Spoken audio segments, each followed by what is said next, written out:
Ya, puji Tuhan, sahabat Shalom, Bapak Ibu Saudara. Ya, memang kadang-kadang apa yang saya pikirkan dengan apa yang saya lakukan kadang-kadang suka berbeda ya. Saya tadinya berpikir bahwa pembacaan Haftarah itu dari Yehezkiel pasal 47 ayat 1 sampai 9. Dan harusnya yang saya tulis pun ayat 1 sampai 9. Ternyata waktu saya cross check lagi ternyata sampai 19.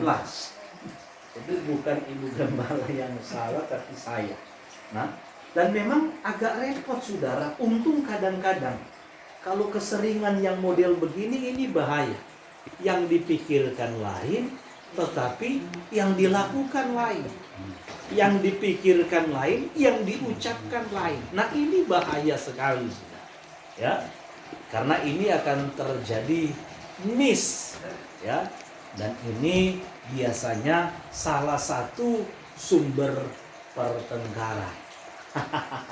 Sumber perselisihan. Karena menganggapnya saya nggak ngomongnya seperti itu. Saya nggak lakukan seperti itu karena dia pikirkan nggak seperti itu. Padahal sebenarnya yang dia omongkan, yang dia lakukan justru seperti itu. Nah, kembali lagi Bapak Ibu Saudara, saya tegaskan kepada kita bahwa hari ini kita masih dalam suasana perayaan Suka atau perayaan Sukot. Sebagaimana yang Tuhan perintahkan di dalam Torahnya, termasuk dalam Imamat 23 di sana, ya. Kalau kita baca dari ayatnya yang ke-30 dan seterusnya, bahwa Sukot itu harus dirayakan selama 7 hari. Dan hari pertama sampai hari pertama dan hari ke-8 harus diadakan pertemuan yang kudus. Nah, saudara-saudara, ada beberapa orang ya yang mengaku sebagai hamba Tuhan yang sering kali mengeluarkan statement ini. Renungkan baik-baik karena statement ini sering dianggap benar, ya. Bahwa ketika Yeshua datang, waktu dia ada di dunia, waktu dia ada di bumi, dia tidak pernah memberitakan tentang perayaan. Dia tidak pernah memberitakan, menegaskan tentang Sabat, tentang aturan-aturan di dalam Torah.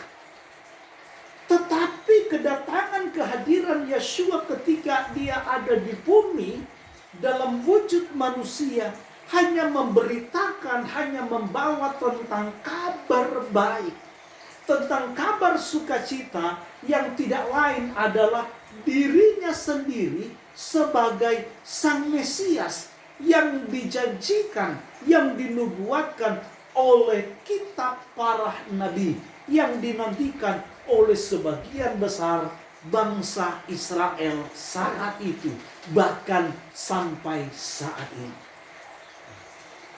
Lalu kemudian saudaraku muncul kalimat selanjutnya. Why, katanya.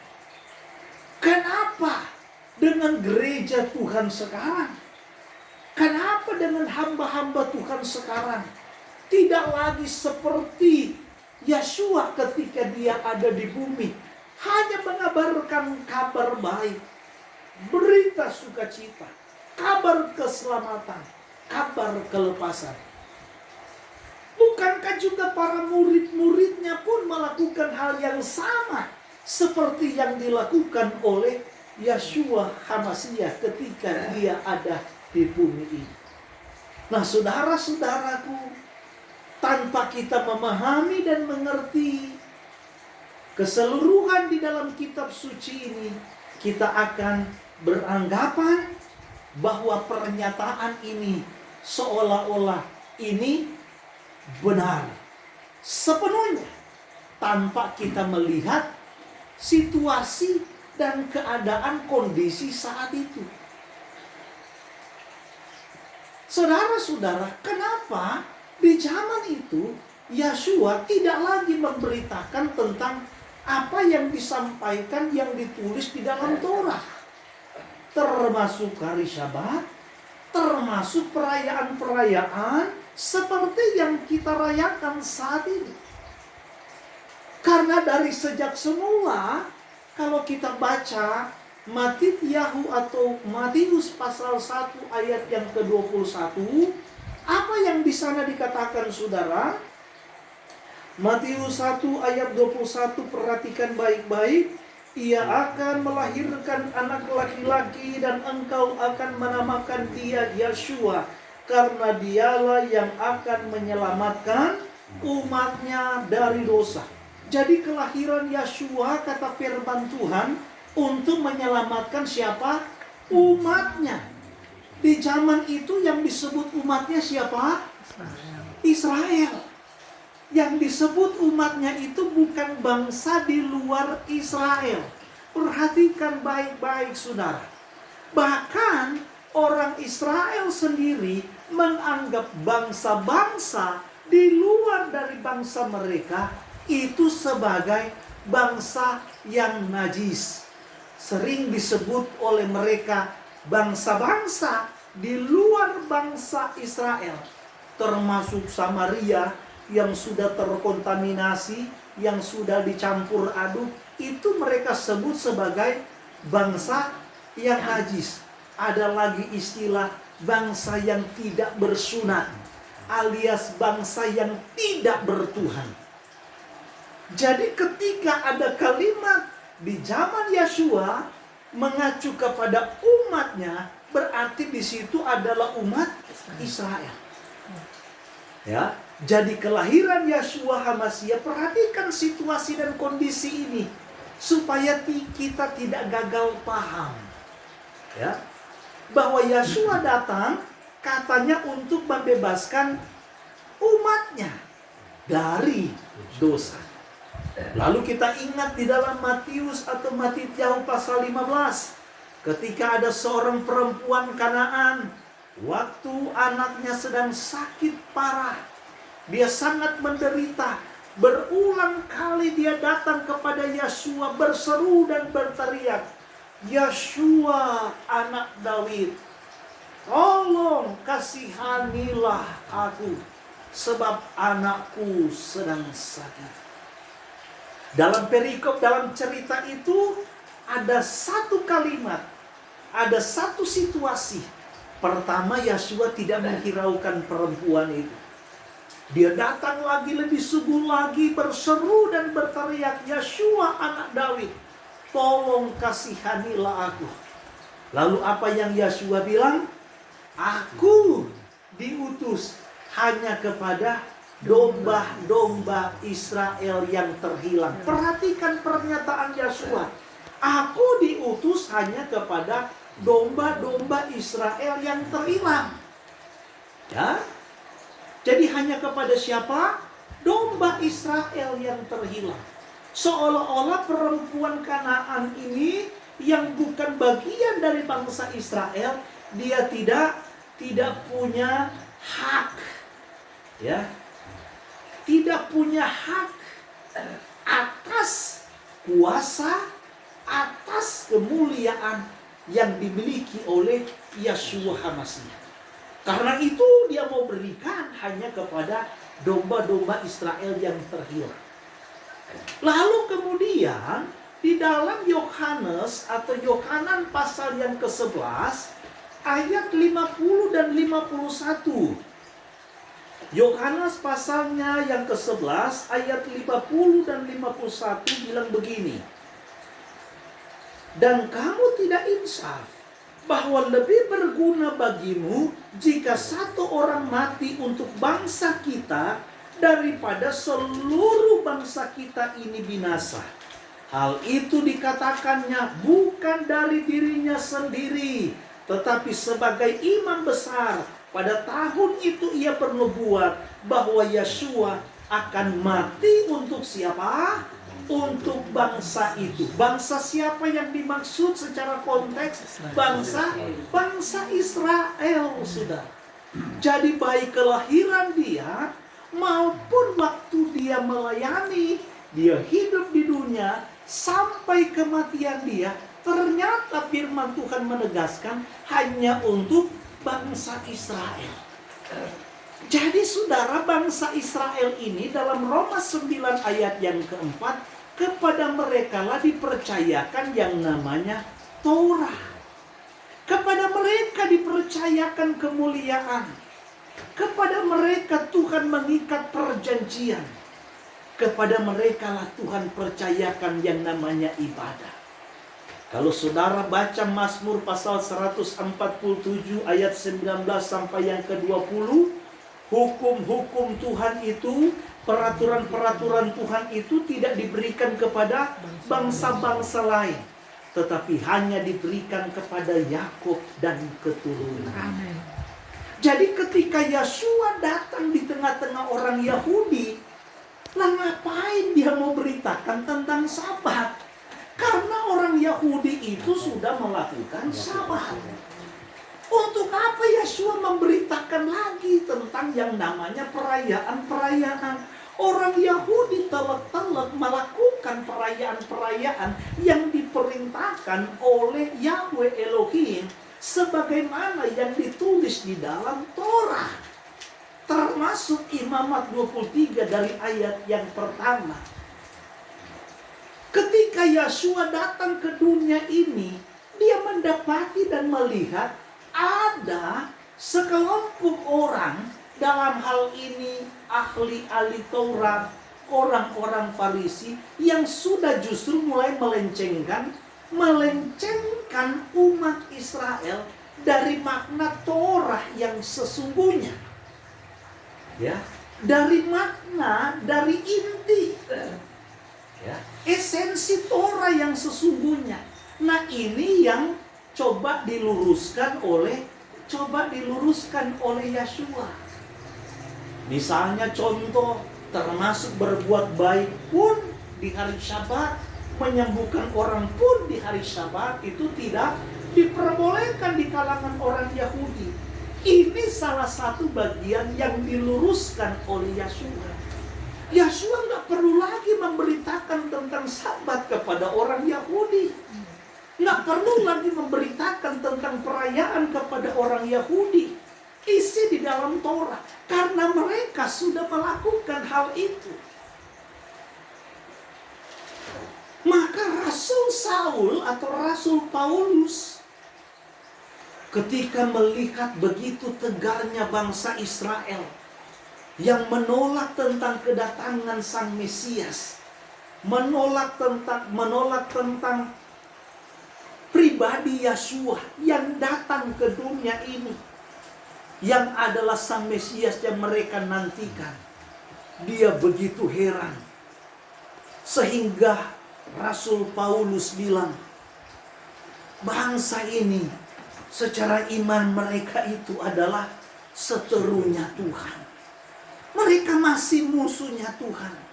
Sekalipun secara pilihan mereka adalah kekasihnya Tuhan. Gak bisa diganggu gugat. Makanya kalau kita baca saudara nubuatan kitab nabi besar, nabi kecil, akan ada waktunya, akan ada masanya, di mana Tuhan akan memulihkan yang namanya seluruh Israel. Itu adalah janji Tuhan. Dan hal itu pasti akan terjadi. Sehingga di saat itu Rasul Paulus bilang, karena ketegaran hati bangsa Israel, maka keselamatan ini sampai kepada bangsa-bangsa. Yang jadi persoalannya saudara, ketika keselamatan ini sampai kepada bangsa-bangsa, maka saudara, Torah ini pun berjalan dengan waktu sudah mulai diselewengkan. Ya, Torah ini sudah mulai diselewengkan. Berjalan dengan waktu karena adanya desakan, karena adanya tekanan dari penjajah di zaman itu, ya, termasuk Roma yang menekan orang-orang Yahudi, termasuk orang-orang di luar Yahudi yang punya iman, yang punya keyakinan, kepercayaan seperti bangsa Yahudi. tekanan, saudara. Mereka mengalami tekanan yang luar biasa. Penderitaan, bahkan siksaan yang luar biasa. Mereka mengalami ancaman. Sehingga akhirnya berjalan dengan waktu. Mereka berpikir, waduh, kita ini kalau melakukan sama seperti orang Yahudi, kita akan makin ditindas. Kita akan terus dianiaya dan kita akan menderita. Sehingga akhirnya saat itu orang-orang yang tadinya melakukan seperti apa yang dilakukan oleh orang-orang Yahudi, berpegang kepada sebuah keyakinan yang bersumber kepada Torah, ini mulai memisahkan diri. Mereka mulai memisahkan diri dan mereka mulai nyatakan bahwa sesungguhnya mereka berbeda dengan bangsa Yahudi. Dan puncaknya justru ketika agama Kristen ini menjadi agama negara, saat Konstantin menjadi seorang Kristen. Memang secara kuantitas kekristenan saat itu berkembang pesat. Secara kuantitas, saudaraku, orang Kristen saat itu memang mereka menjadi banyak secara jumlah, tetapi tanpa disadari, justru saat itu masuklah semua kebiasaan-kebiasaan, tradisi-tradisi paganisme, kepercayaan-kepercayaan saat itu, tradisi-tradisi saat itu yang dilakukan oleh orang-orang di zaman itu dibawa masuk ke dalam kekristenan. Dibawa masuk ke dalam kekristenan. Kan biasanya begitu. Untuk membawa sebuah agama baru, keyakinan yang baru, supaya orang-orang yang tadinya, saudara, punya keyakinan yang berbeda, supaya tidak terlalu terbentur dengan keyakinan yang baru ini, maka semua warna, aroma-aroma waktu yang lama itu harus dibawa. Ya. Jadi bahasa kasarnya begini, saudara, secara bertahap dulu, secara perlahan dulu. Dan memang, saudaraku, ada tudingan yang ditujukan kepada Rasul Paulus, bahwa Rasul Paulus ini, Rasul Saul ini mengajari orang untuk apa? Untuk meninggalkan Torah. Kalau kita baca dalam Kisah Para Rasul, Kisah Para Rasul pasalnya yang ke-21 ayat yang ke-20. Perhatikan baik-baik Kisah Para Rasul 21 ayat 20 dan 21. Mendengar itu, mereka memuliakan Tuhan. Lalu mereka berkata kepada Saul, "Saudara, lihatlah, beribu-ribu orang Yahudi telah menjadi percaya, dan mereka semua rajin memelihara hukum Torah. Tetapi mereka mendengar tentang engkau, bahwa engkau mengajar semua orang Yahudi yang tinggal di antara bangsa-bangsa lain untuk melepaskan hukum Mose." Jadi ada tudingan, saudara, dari teman-teman sepelayanan Rasul Paulus. Ada tudingan dari orang-orang Yahudi yang sudah percaya kepada Yeshua, bahwa Rasul Paulus ini, di samping dia menginjili, memberitakan tentang Yeshua yang adalah Mesias, dia juga mengajarkan kepada orang-orang Yahudi yang tinggal di luar Yerusalem, yang ada di bangsa-bangsa, untuk meninggalkan Torah. Rasul Paulus enggak begitu. Saya tidak mengajari orang-orang Yahudi yang di luar dari Yerusalem untuk meninggalkan Torah Mose. Tidak. Justru Anda lihat semua sekarang. Beribu-ribu orang menjadi percaya kepada Yeshua. Dan mereka tekun berpegang kepada Torahnya Mose. Jadi tudingan itu, kata Rasul Paulus, Rasul Saul, tudingan itu keliru, tidak begitu. Saya tidak pernah mengajari orang untuk meninggalkan Torah. Saya tidak pernah mengajari orang untuk meninggalkan Torah Mose. Tetapi saudaraku, gaya, style penginjilan daripada Rasul Paulus ini berbeda dengan murid-murid yang lain. Kalau kita baca suratnya kepada jemaat yang ada di Roma, ya, kan kita ingat bahwa Rasul Paulus itu dia ketika mau disidang pernah pergi ke Roma. Dan setiap hari Sabat dia pergi ke sinagog yang ada di Roma. Makanya kalau kita baca Kisah pasal yang ke-28, kita akan menemukan bahwa di Roma itu Rasul Paulus dia menyewa rumah selama 2 tahun. Dan selama 2 tahun itu dia memberitakan Injil. Dia memberitakan Injil. Baik kepada orang Yahudi yang ada di Roma maupun kepada bangsa-bangsa lain. Ya. Jadi saudara-saudaraku, berbeda dengan kita sekarang. Kalau kita mau jujur, kekristenan telah meninggalkan yang namanya sumber air hidup. Kekristenan sudah melenceng dari Torah yang sesungguhnya. Makanya kenapa untuk kita yang hidup di zaman sekarang perlu kembali untuk memberitakan tentang apa yang benar. Karena ini sudah berbeda, saudara. Yeshua dengan murid-muridnya, mereka kebanyakan memberitakan Injil kepada orang-orang Yahudi.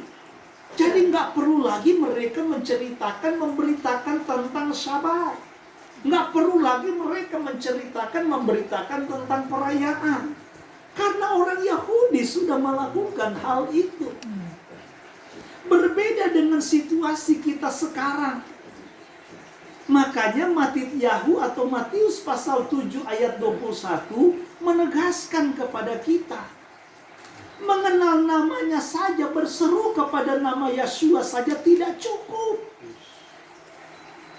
Apa yang firman Tuhan katakan di sana? Bukan setiap orang yang berseru-seru kepadaku Tuhan, Tuhan, yang akan masuk ke dalam kerajaan sorga, kerajaan Samaim.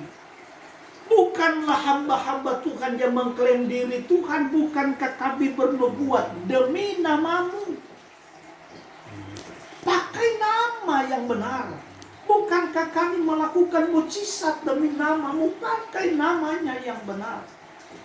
Bukankah kami melayani demi namamu? Namanya benar. Tetapi nggak cukup hanya sekedar kita mengenal namanya toh. Tetapi apa yang firman Tuhan katakan?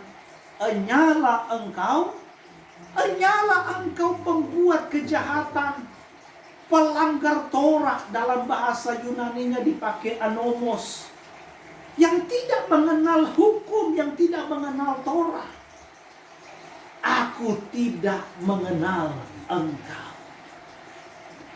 Nah, untuk itu Bapak Ibu Saudara, kita harus mengerti kondisi dan situasi latar belakang ini, supaya kita bisa dapat paham kenapa kita di zaman sekarang yang hidup di era mesianik sekarang perlu kembali memberitakan, mengkumandangkan tentang peraturan-peraturan yang selama ini sudah diselewengkan.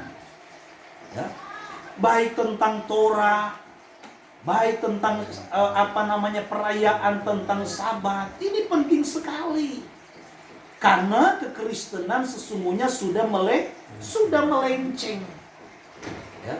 Sudah melenceng dari yang namanya Torah. Harus kita paham. Karena kalau kita tidak paham, ini repot.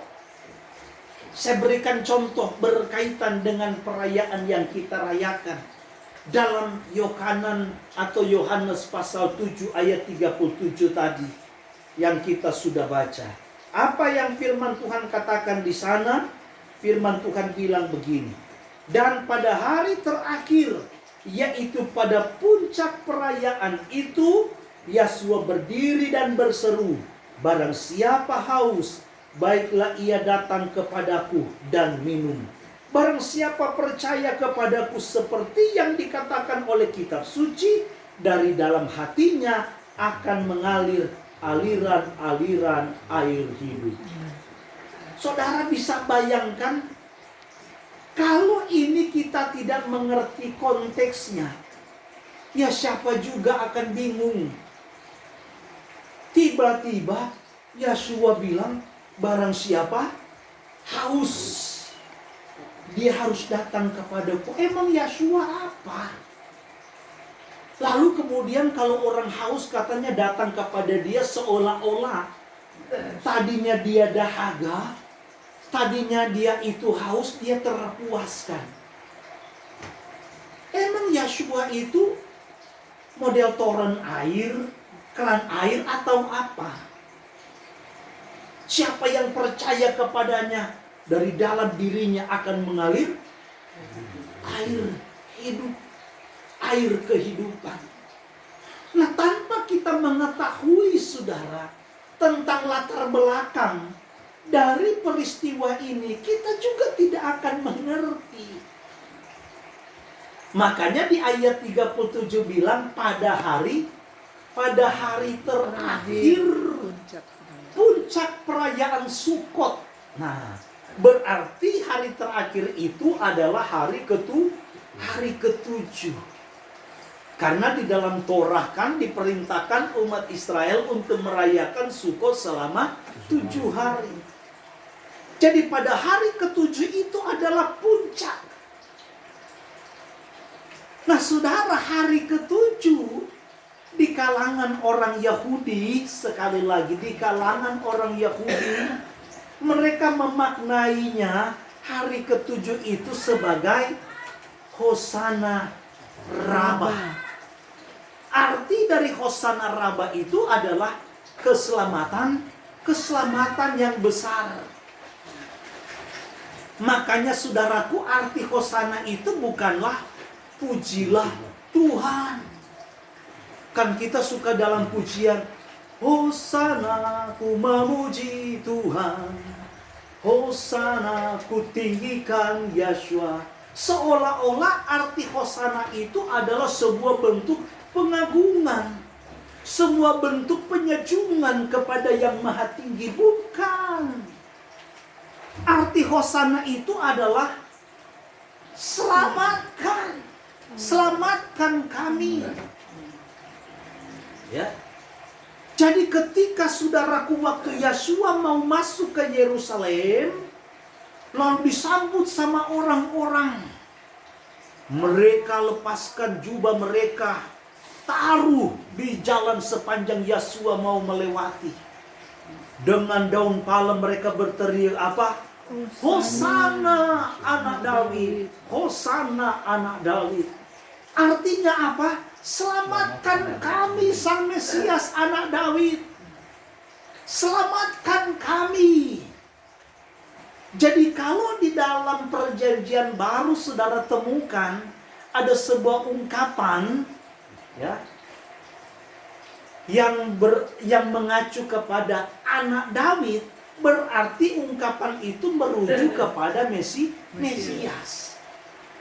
Makanya dalam parasa yang kita baca dalam Yohanes atau Yohanan pasal yang ke-7, selesai Yesua berbicara tentang air kehidupan, ada yang bilang kayaknya dia ini nabi yang akan datang. Tetapi ada juga yang bilang apa? Oh bukan, kayaknya dia inilah Mesias. Lalu ada yang bilang, bukan Mesias. Karena Mesias itu tidak datang dari Galilea. Tetapi Mesias itu katanya dia adalah keturunan Daud. Anak Daud. Dia pun datang dari kota Daud, yaitu Bethlehem. Jadi kalau ada seruan misalnya, yang saya katakan tadi, waktu perempuan Kanaan yang percaya dalam Matius 15 bilang, Yeshua anak Daud. Berarti perempuan ini percaya bahwa Yeshua ini adalah Mesias yang dijanjikan. Ya. Jadi ketika ada seruan Yeshua anak Daud, berarti orang itu, pribadi itu percaya bahwa dialah Mesias dari keturunan Daud yang dijanjikan. Ya. Nah, kembali kepada parasa ini. Jadi saudara, hari ke-7 di kalangan orang Yahudi itu dimaknai sebagai Hosana Rabbah, keselamatan yang besar. Di mana imam besar saat itu, ketika perayaan Sukot, saudara, dia akan membawa buli-buli yang berisi air. Dan dia akan datang ke altar, mengelilingi altar itu sekali. Hari pertama mengelilinginya sekali. Hari kedua dia juga mengelilingi sekali. Sama kira-kira dengan peristiwa waktu hancurnya tembok Yeriko. Kalau saudara baca di sana, Yehosua pasal yang ke-6 ayat 14 dan 15, 7 imam itu akan meniupkan shofar, sangkakala yang dibuat dari tanduk. Hari pertama mereka mengelilingi tembok Yeriko itu hanya satu kali. Kata Yehosua, jangan ada yang berisik, jangan ada yang berteriak, jangan ada yang bersorak. Karena tembok Yeriko itu tebalnya bukan seperti tembok pemikiran kita, namanya tembok. Setebal-tebalnya tembok pasti juga cuma setengah meter. Enggak, saudara.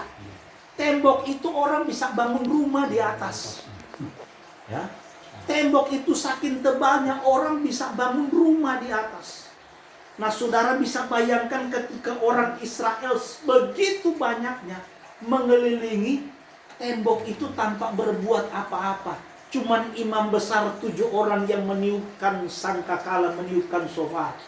Mereka pasti diejek.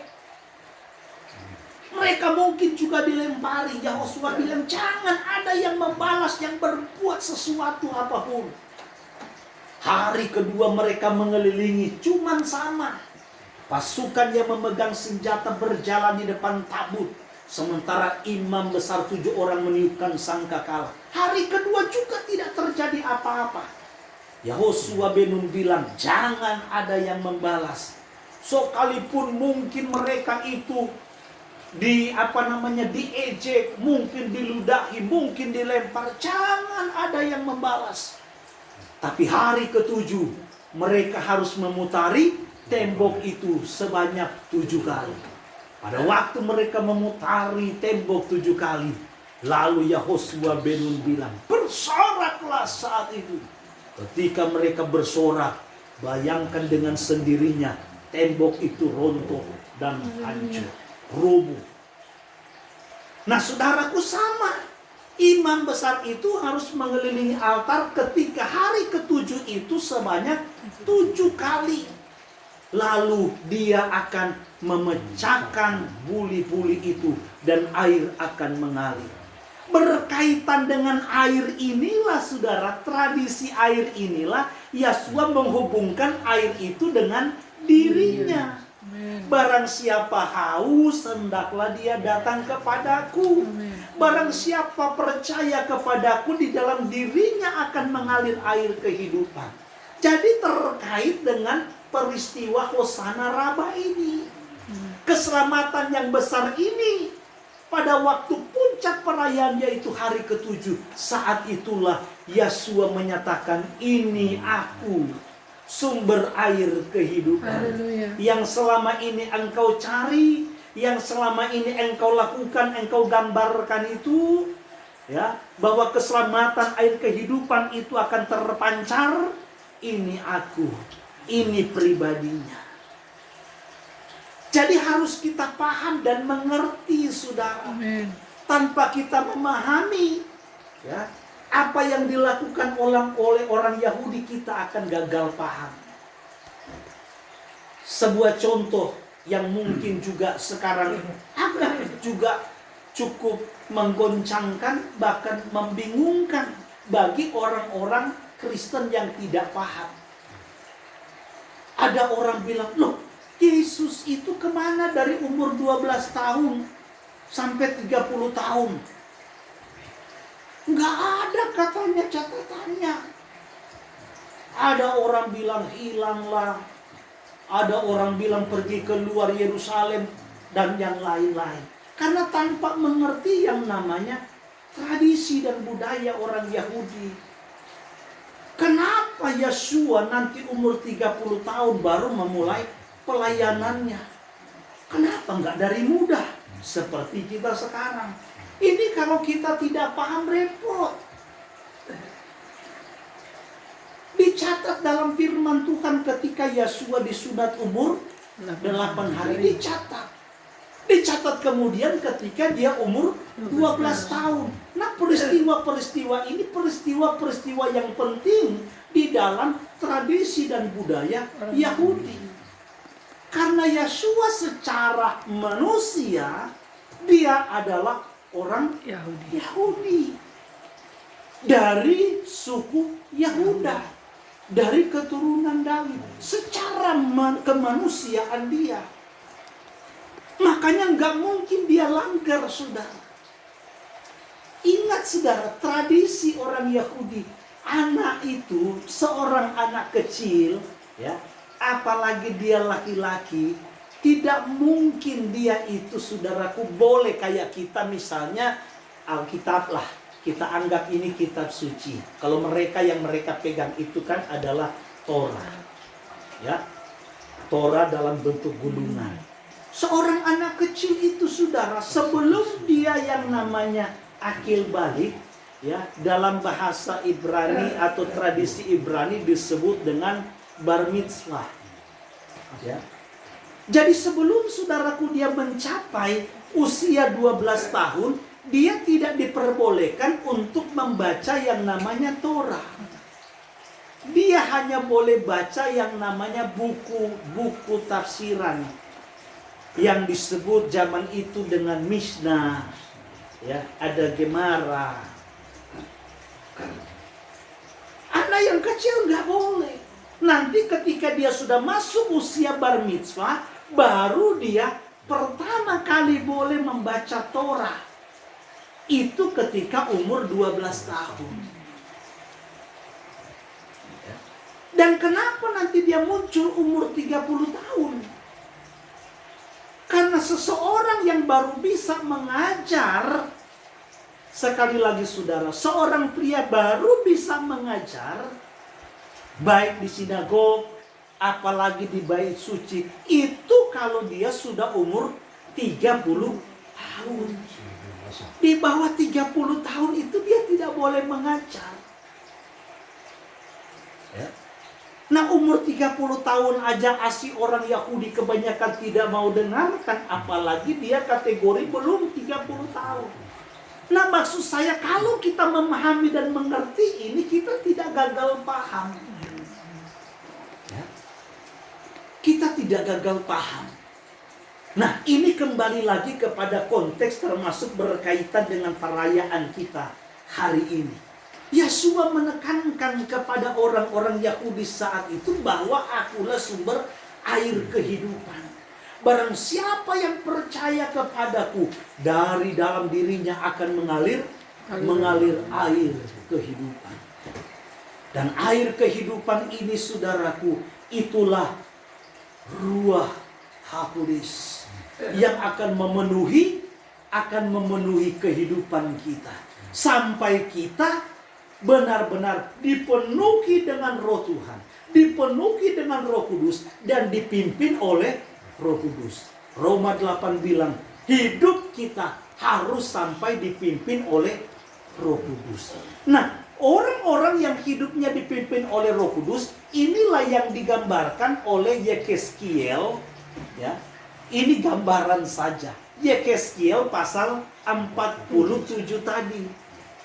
Waktu air itu, sungai itu katanya, ya, mengalir, ya. Waktu aku disuruh mengukur, ternyata air itu sudah sampai di pergelangan kaki, sampai di mata kaki, sudah.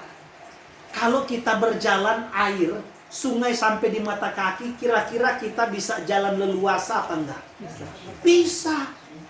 Kita bisa berjalan sesuai dengan apa yang kita mau, apa yang kita inginkan. Disuruh ukur lagi yang kedua, ketika air itu mengalir lagi, ternyata air sungai itu sudah sampai di lutut. Kalau airnya sampai di lutut, kira-kira kita bisa berjalan sesuka hati kita apa tidak? Masih bisa. Yang ketiga, kata firman Tuhan, air itu sudah sampai sepinggang. Kalau airnya sampai di pinggang, bisa nggak kita berjalan sesuka hati kita? Masih bisa. Sampai akhirnya itu katanya, air sungai itu membuat aku tenggelam. Nah, kalau air sungai itu sudah lebih tinggi dari kita, kira-kira kita masih bisa berjalan sesuai dengan keinginan kita apa tidak? Tidak lagi. Kita pasti akan mengikuti kemana arus air sungai itu membawa kita. Itulah tandanya kalau kehidupan kita sudah bukan sekedar mengalir lagi air kehidupan itu, tetapi memenuhi hidup kita. Kalau air kehidupan, kalau Ruach HaKodes itu memenuhi kehidupan kita, maka kita hanya melakukan apa yang Tuhan inginkan. Bukan lagi apa yang kita inginkan. Kita hanya mengikuti apa yang Tuhan mau, bukan lagi apa yang kita mau. Dan inilah tujuan Tuhan, sehingga Dia datang menebus kita, agar supaya kita menjadi orang-orang yang hidup menjalankan dan melakukan apa yang Tuhan perintahkan. Sampai nanti ketemu kelanjutannya pada waktu kita merayakan perayaan hari ke-8 Semini Aseret, sebagaimana yang diperintahkan Tuhan pada hari Minggu nanti. Tuhan kiranya memberkati Midras hari ini. Haleluya.